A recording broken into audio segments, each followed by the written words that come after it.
Unto the Hills by Margaret Walker Freel. Chapter 22.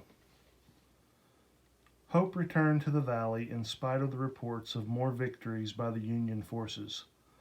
With the news of the capture of Fort Fisher on the North Carolina coast came the realization that now all the important ports in the Confederate States were closed to shipping.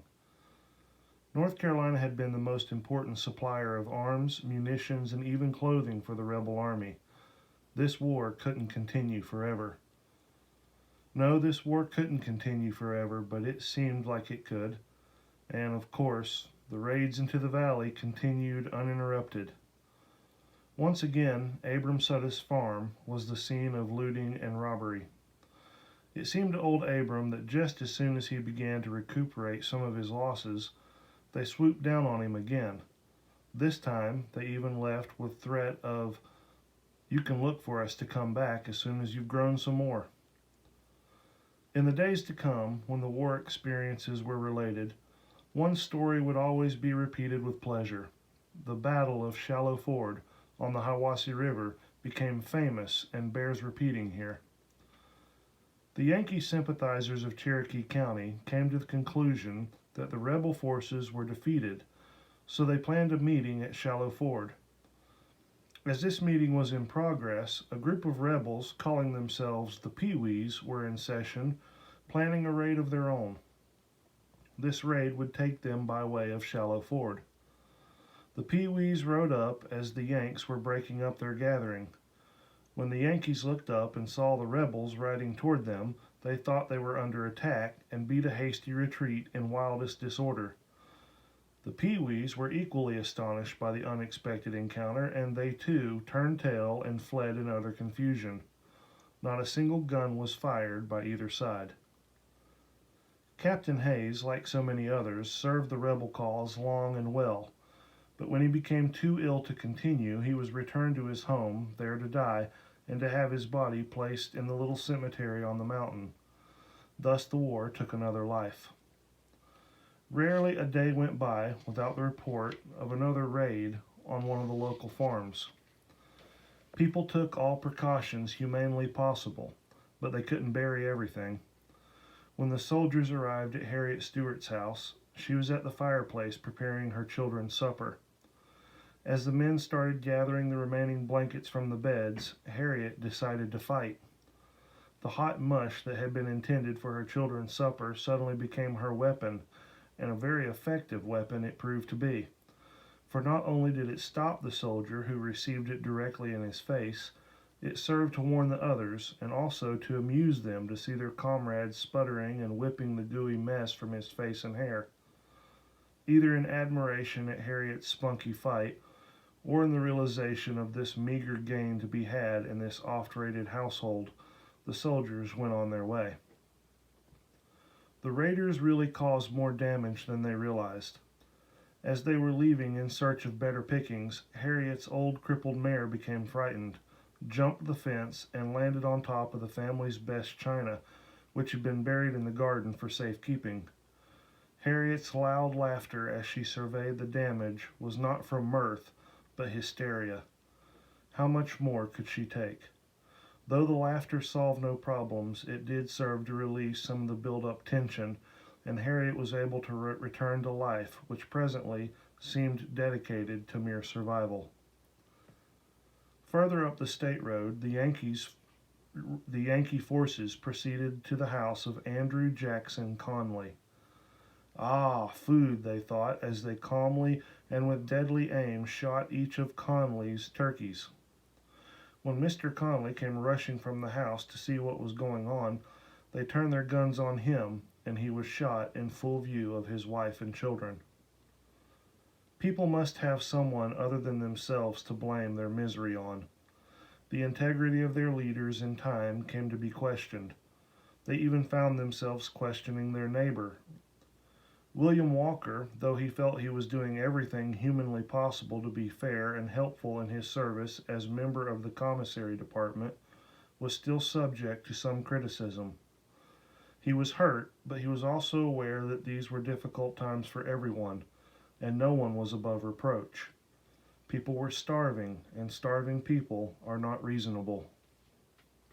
When Margaret heard that Polly Tatham's son had been wounded in action with General Lee's forces in Virginia, she ran over to offer her sympathy and to help her friend.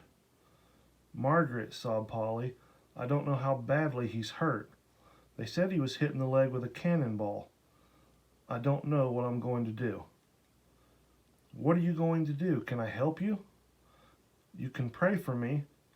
When my son Jewel died all alone, I made a vow that with God's help I wouldn't let another one of my sons leave this earth without me being by his side to hold his hand." "But Polly, he's up in Virginia. That's hundreds of miles away." Margaret was trying to put forth some sensible arguments for Polly's consideration. "They say it's impossible to get a seat on a train now, and if you did, the train might not get through. Railroad tracks have been torn up. Bridges are out. You shouldn't try it." "My mind's made up. You might as well hush. I'm going to my boy, and the Lord will help me. If they'll let me, I'll bring him back and nurse him back to health, and if he dies, I'll have him here where I can put flowers on his grave." Margaret bowed to the inevitable. "How do you plan to make the trip?" "Well, you're right about the trains, and I'm not thinking of trying to get on one of them. I have a good horse, and I'm going to ride her to Virginia. When I get there, if I can bring my boy home, I'll buy a buggy and drive him back." "Polly, this is dangerous. A lone woman traveling that distance. Even the mailman and the stagecoaches have been held up. Please don't try it." Margaret realized her plea was falling on deaf ears as she continued to watch Polly's determined expression. "When are you leaving?" "In the morning. I know it's dangerous, but I'll make it. You see, in a few weeks I'll be back here and I'll have my boy with me." "If you're determined, I guess there's no need of me arguing with you. I'll come back with some fried pies to help you along the way." Margaret returned later in the day with what supplies she could find and kissed her friend goodbye. She promised her prayers, but wondered if she would ever see her again. 3 weeks later, a haggard woman returned to her home.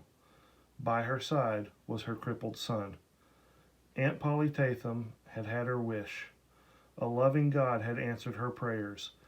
She had carried her son home where she cared for him and where she held his hand so that he did not die alone. She then carried flowers to his grave. And the raids went on. The next one reported was at the home of Joshua Hanshaw. Hanshaw was the most well-to-do farmer in the county. He was the owner of the most slaves. When the Yankees had stolen all they could carry, they shot the young son of the family on the front lawn in front of his parents. It was said this act of brutality was performed because the young man had enlisted in the rebel cause and was due to leave the next day.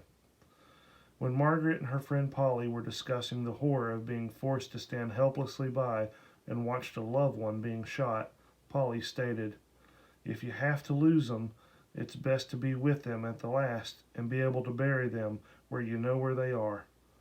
"I know," she added with conviction. "Of course you know," replied Margaret sadly. The Walker family was eating supper alone, except for their one regular boarder.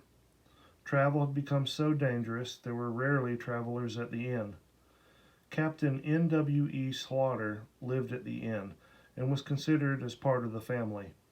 He served in the Confederacy as captain of A Company, North Carolina troops, until his medical discharge. At that time, he returned to Cherokee County and taught school at the Chickensop School. Young Pitt, who had just turned 16, appeared nervous throughout the meal. Finally, Margaret said, "Pitt, your supper's getting cold. Are you sick?" Whereupon Pitt blurted, "I joined up today." The entire family stared at him. William was the first to find his voice. "I guess I'm not really surprised. It's sort of sudden, isn't it?" "No, Father. I'm 16. I've just been waiting for that." "I had so hoped this awful war would end before this day," said Margaret. "It looks like it never let up." Pitt, it's only natural for you to want to go, but we're going to miss you." Her voice trailed off as she pictured the added burden of the days ahead, as she waited for word from this, her second son, as she now did from Agnew. The rest of the meal was consumed in silence. When given the choice of freedom, the blacks on the Scott farm had unanimously chosen to remain loyal to their owners. These blacks stood in silence as they heard of Pitt's announcement. The thought of another of the young men from the household going out to war hurt them deeply. They loved the family in which they had found themselves, and this feeling was reciprocated. Harriet Stewart's skills as the doctoring woman were called on more and more. Wounded soldiers appeared at her gate daily. Onion poultices and herb teas were not enough in most cases. Harriet was becoming skilled with the surgeon's knife. "I've removed bullets, sewed up wounds, and even cut one poor man's leg off. It was bad, already started to turn black by the time he got to me. They say he's still living, thank God. Better a peg leg than be lying in the graveyard." The worst rate of the war was being reported by James Whitaker at the trading post. "Happened over on Chiowa. Here more people were killed in this one than any of the others. Old Captain Lyons came over from Tennessee, led his men up the Hudson Trail, had a big battle on Isaac Carringer's Creek. Killed lots of people, including lots of Indians. They went on up Santitla where Fort Montgomery used to be. Stole poor old Isaac Hamilton's stock, then shot him. Then went back, leaving a trail of ransacked farms and dead people behind." All these stories of thievery and murder tended to bring out the worst in human nature. A group of men appealed to Squire Walker for a warrant against one of their neighbors, a Mr. Bill Gentry, and his first two sons. In response to the squire's query as to the charge, they stated, "They're Unionist." Squire Walker patiently explained to the men that this was still a free country and people were not arrested for their beliefs. He was then informed that they're bushwhackers. However, when asked for proof of this allegation, none could be produced. Once again, their request was denied, and the men became belligerent and started to threaten Mr. Walker. "Gentlemen, I am a justice of the peace and the judge of the Court of Common Pleas and Quarter Sessions. Until you men can produce a justifiable offense against these men, I cannot issue a warrant." Muttering amongst themselves, the disappointed and disgruntled men made their departure. Whether or not a warrant was obtained elsewhere, no one ever knew, but the next day reports came to the trading post of the mob scene that had taken place. A gang of rebels went up to Hanging Dog to arrest Bill Gentry and his boys, claiming that they were bushwhackers. The Gentry boys locked their doors and refused to come out. The mob set fire to the house, forcing the men to abandon their shelter. The Gentrys were driven at gunpoint down the mountain to the Hayes house. In the confusion, one of the rebels was shot and killed. By whose hand is unknown, but the Gentry men were, of course, blamed and immediately tied to a tree and shot dead. The mob then left the 4 bodies on the lawn of the Hayes house to be burned by concerned citizens. This event showed the people of Valleytown that all the treachery and cruelty of the war could not be laid at the door of the Yankees. Under the stress of war, men found themselves guilty of acts which they would otherwise never have dreamed. Cherokee County was particularly proud of its large brick courthouse. It had been built in 1844 under the supervision of A.R.S. Hunter. The bricks themselves had been made on the bank of the Hiwassee River at Cool Springs. One day, the solemn proceedings of court were interrupted by a member of the Home Guard appearing and announcing, "The Yankees are coming." Colonel Kirk's Union forces had been burning and destroying a path west. News of his march had preceded him, but his arrival in Murphy was completely unexpected. Major Whitaker was stationed with his men in Camp Valleytown, but he was too far away to be of immediate aid. Murphy, the county seat of Cherokee County, was at the mercy of this ruthless Union colonel. The cry, "The Yankees are coming," went ringing through the streets. People started running here and there with no rhyme or reason. Squire Walker shouted from the courthouse steps, "Every man and boy who owns a gun, defend yourself. Send the women and children to the hills." This put a little semblance of order in the chaos of confusion, but how could a few men and untried boys stand up to the task of defending the whole town when one deafening explosion from the cannon of the Yankee army leveled the brick courthouse to the ground? Colonel Kirk made brief work of his march through Murphy, and soon hastened on for more fields to conquer. Even with death and destruction on all sides, young people were still marrying and dreaming of a happy life together. One such young couple was Margaret's younger sister, Eliza, and Calvin Culverd. This marriage was, of course, not celebrated, as had been the practice of the past, but the family was happy for the young people and felt that this was a good match for Eliza. Cal was a landowner in Valleytown and a man of good reputation. The visit of Mrs. Mundy to the inn was considered a social call and a happy interruption in an otherwise uneventful day. It was only after a pleasant dinner had been served and Mrs. Mundy and the Walkers were alone that Mrs. Mundy confided the real reason for her call. "It's to warn you, Squire Walker," was her unsettling opening comment. "Warn Billy?" Dread was in Margaret's voice. "You're in danger." This was a flat statement of fact. Why? Billy knew the whole valley was in constant danger, and he no less than anyone else. But why this particular warning from Mrs. Mundy? "It's like this. You've done a good job at the commissary and have tried to help feed our starving people. Most people have the good sense to know and appreciate that. Some people want more than their rightful share. Then there's the families of the deserters. You had to cut them out of rations. That made enemies for you. Also, the Yankees know you are working for the Confederacy, and they also know you're a judge. Some people don't want you around when it comes to their time to appear in court and answer for some of their deeds. You're a good friend, and I appreciate your warning. But as you say, I've got a job to do. Just like my sons on the battlefield, I'm going to do my part the best way that I know how." "Well, I figured you'd say that, but I had to come tell you. Please do something to protect yourself. Get your papers hid. Maybe you ought to hide yourself for a while." Billy scoffed at this. "I'm not afraid." "I tell you, Squire, you better be. There's plans afoot to raid your place. That's the whole story. You simply must protect yourself and your family." Billy was about to again protest his lack of fear when Margaret came to her feet. She picked up the strong box containing the papers Mrs. Mundy had been referring to, but before she could leave with them, Billy motioned her to return the box to its usual place. He then proceeded to make a brave speech to Mrs. Mundy, reassuring her of his willingness to face up to the dangers of the time and to continue to shoulder the responsibilities that had been placed on him in his various offices. This speech may have been reassuring to Mrs. Mundy, but it did nothing for Margaret. Even after they had retired for the night, she continued to impress on Billy the need for precautions. "Margaret, I know you're concerned.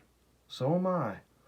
But don't you know at times like these there is no such place as a secure hiding place? If the bandits come and they want these things badly enough, they'll get them." Margaret was finally convinced that it was better to keep the things in their normal places rather than having raiders resort to such measures as fire and murder in order to satisfy their desires. Giving in to illness and remaining home was almost unheard of for Billy Walker, but when one's spirits have reached the depths of despair, physical illness becomes more incapacitating. Billy was ill. Young McLean was in the store. Margaret and Billy sat by the fire on that chilly day, talking about anything they could think of except the subject that was foremost in their minds. Margaret rose and walked to the window. She stood there with unseeing eyes until some movement below caught her attention. Within the space of a wink, where there had been no one, there were now many. Men appeared from all directions. As the sights below her eyes registered on her brain, Margaret stiffened and a prayer escaped her lips. God help us. Margaret, what is it? Billy, they're here. Who's here? Billy pulled himself up from his chair and joined Margaret at the window. They stood there watching it almost as one would watch a drama staged for their viewing. The yard was filled with a drunken, shouting mob. The explosion of a gun brought Margaret to activity. She raced towards the door with the idea of bolting it. Billy's calm voice halted her in flight. It's like the hiding place for the box. Barring the door won't keep them out. It will assure they're breaking it down. Margaret returned to Billy's side, and they stood there awaiting whatever fate had in store for them.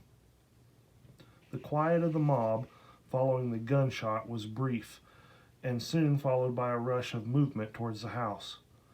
As the rush neared the house, Billy recognized faces of people that had been neighbors and acquaintances. There were lots he didn't recognize.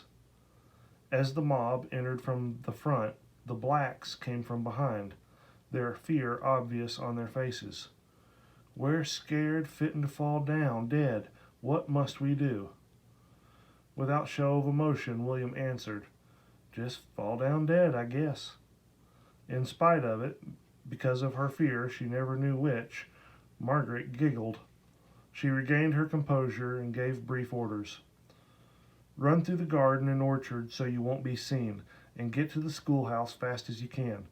Tell Captain Slaughter the Yankees are here.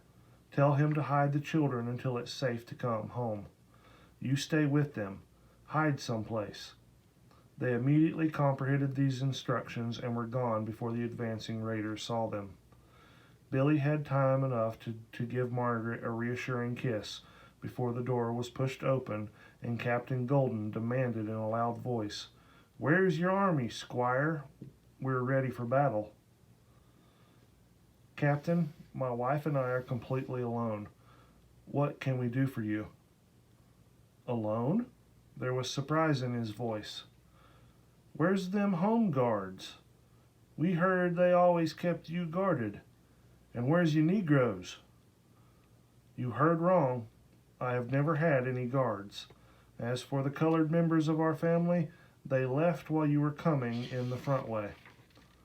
One of the local men who had deserted the Confederate forces came forward and began making threatening remarks, which were interrupted when Margaret suggested, Gentlemen, my dinner has just been put on the table. Would you like to have something to eat? The shocked silence that greeted this unexpected invitation was short-lived as someone suggested that the food from the table might mean poison to them. We want all your legal papers. Billy nodded towards his desk. They're in that box. The box was opened and its contents spread on the desk. Then, after checking to assure themselves that these were indeed the legal papers, they were scooped up and thrown into the fire. Following this, the men set about rummaging and pillaging. There was the sound of breaking glass along with the stomping of feet. Margaret stood in numbed silence as she watched things she had loved and cared for being ruthlessly vandalized. She managed to control her voice, telling herself that to speak would do no good until she saw dirty hands pawing through the tiny clothes of her dead baby. Oh, please, she begged, leave my little Richard's things alone. This, of course, brought forth no sympathetic reaction from the looters.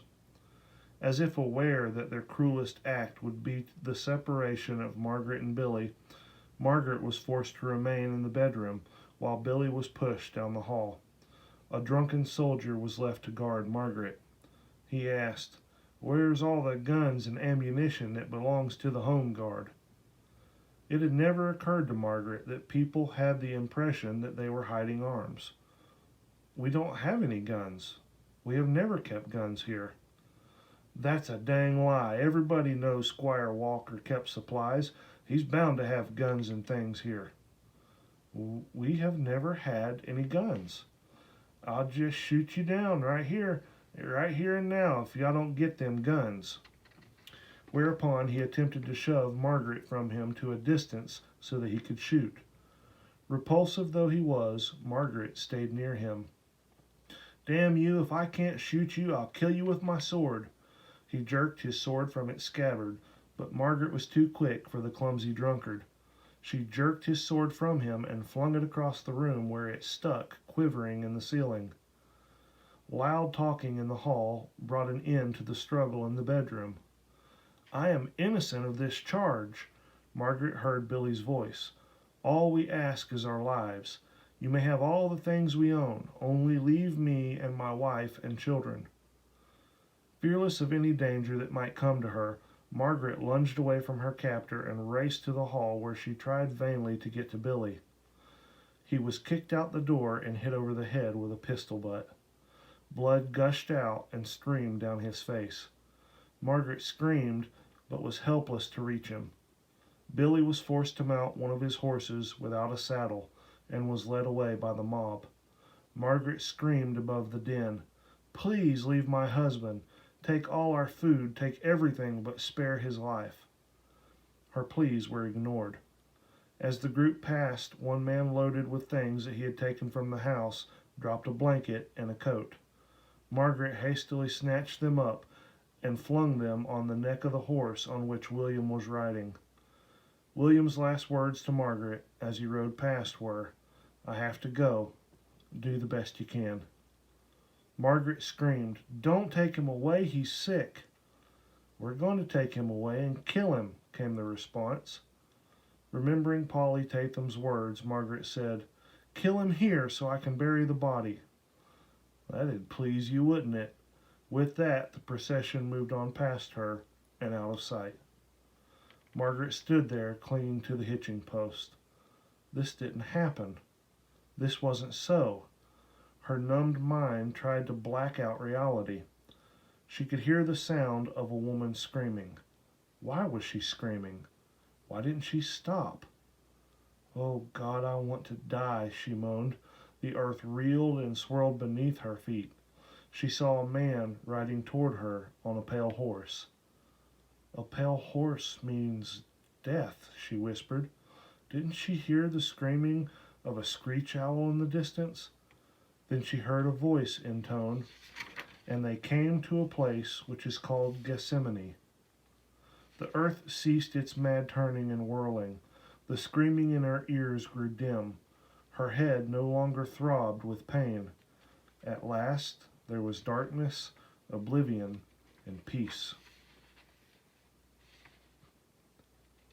Chapter 23. How long Margaret Walker lay in the snow at the hitching post no one knew. With the coming of dusk, Captain Slaughter crept back to see if it were safe to bring the children home. He found Margaret lying crumpled and cold with the stillness of death on her face. He carried her into the ravaged house and called to the servants and the children to come in. Orders were issued and immediate action was taken to revive the still unconscious Margaret. A ringing was returning to Margaret's ears. Fear once again was taking possession of her body. She stifled a scream as she moved slightly and became aware that she was lying in her bed. She could feel warmth around her. She could hear soft voices appealing to her. At last she opened her eyes and saw Aunt Maria leaning over her with a gourd in her hand.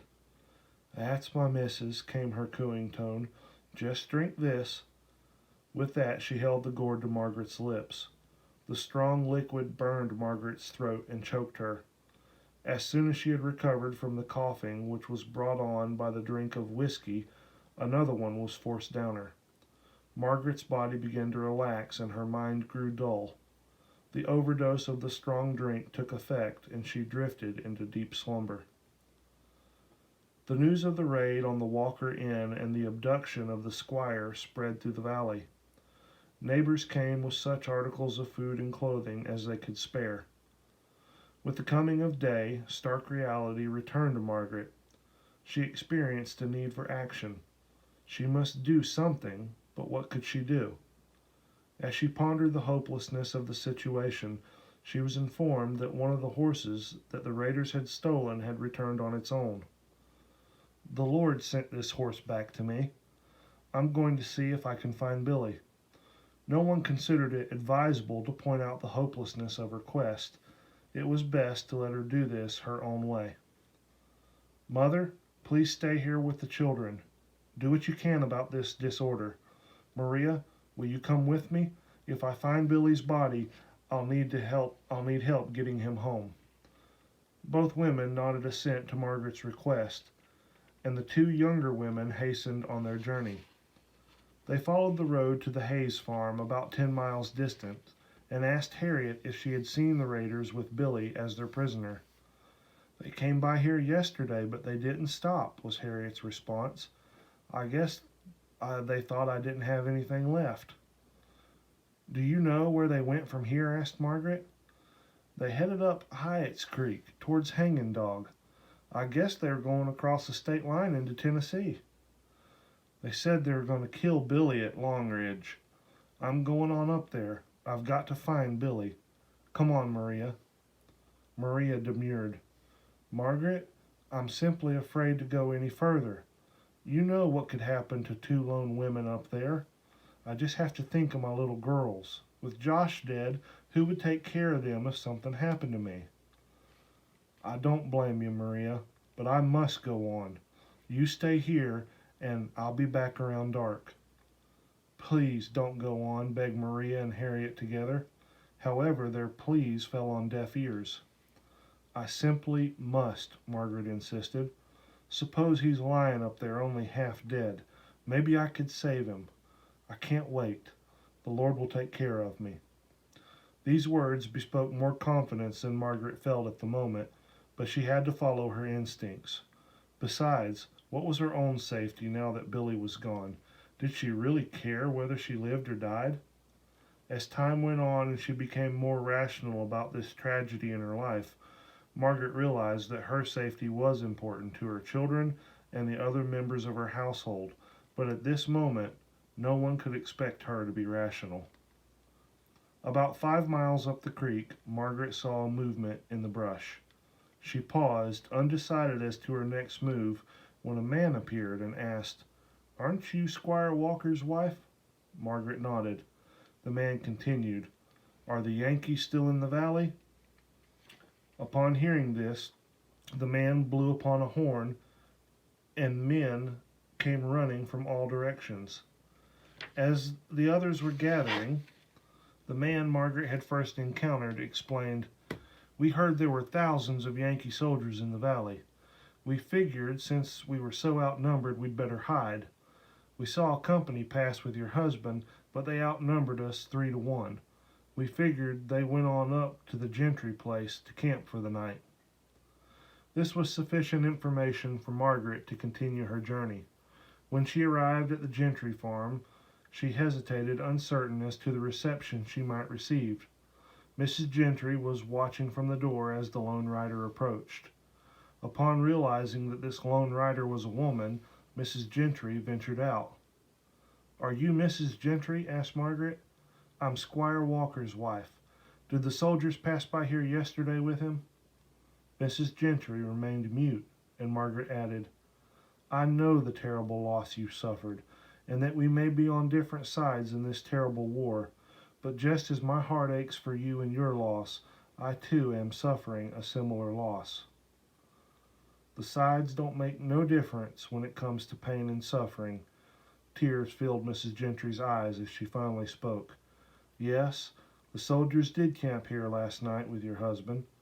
They tried to get me to demand the life of your husband because the rebels had killed my man and boys. I refused. 2 wrongs just don't make a right, and besides, nothing will ever bring my men back to me. They didn't kill him here, I know that. They left this morning and went on up the mountain. I'm sorry, Mrs. Walker. No matter what side people are on, I'm sorry for them when trouble hits them." Margaret expressed her appreciation to Mrs. Gentry and prepared to continue her journey on up the mountain. "Please don't go any further," begged Mrs. Gentry. Just suppose you did overtake the party. What would happen to you? Do you think they would simply turn your husband over to you now? They would probably kill you too. And what about your children?" Here was this bereaved woman, the widow of a Yankee sympathizer, pleading with Margaret to consider her own life and the lives of her children. This sincere plea from a woman she had never met before did more to cause Margaret to pause and reconsider her mission than all the begging and cajoling of her family and friends. As the two women were continuing their discussion, two riders emerged from the heavily wooded area. Both women reacted with fear. "Don't be afraid, ladies." Turning to Margaret, one of them said, "Mrs. Walker, we're your friends. We want to help you. You go back to your children. We'll go on up the mountain and search for your husband. We'll follow their trail, and if we find anything, we'll report back to you. You ought to be pretty safe going home. There are home guards posted along the road. They'll check to see who you are, but they won't harm you." Margaret accepted the suggestion from these men as being the most sensible one to follow. She bade them and Mrs. Gentry farewell and headed homeward. It was only when she realized that matters had now been taken from her hands that it occurred to her how tired and hungry she really was. She did meet several home guards along the way, but at last saw the welcome lights from the windows of the Hayes house. Mrs. Hayes greeted her and reassured her that her decision to follow the advice of the men was certainly sensible. She had food prepared and hastened the tired woman to bed. Margaret and Maria returned to their home the next day. There, in view of the desolation of her home, and with the knowledge that her children and family were in need of her, Margaret was forced to accept the inevitable. Though in her heart she never gave up hope, nor did she fail to listen for the sound of familiar footstep on the floor, in her mind she knew she would never see Billy again.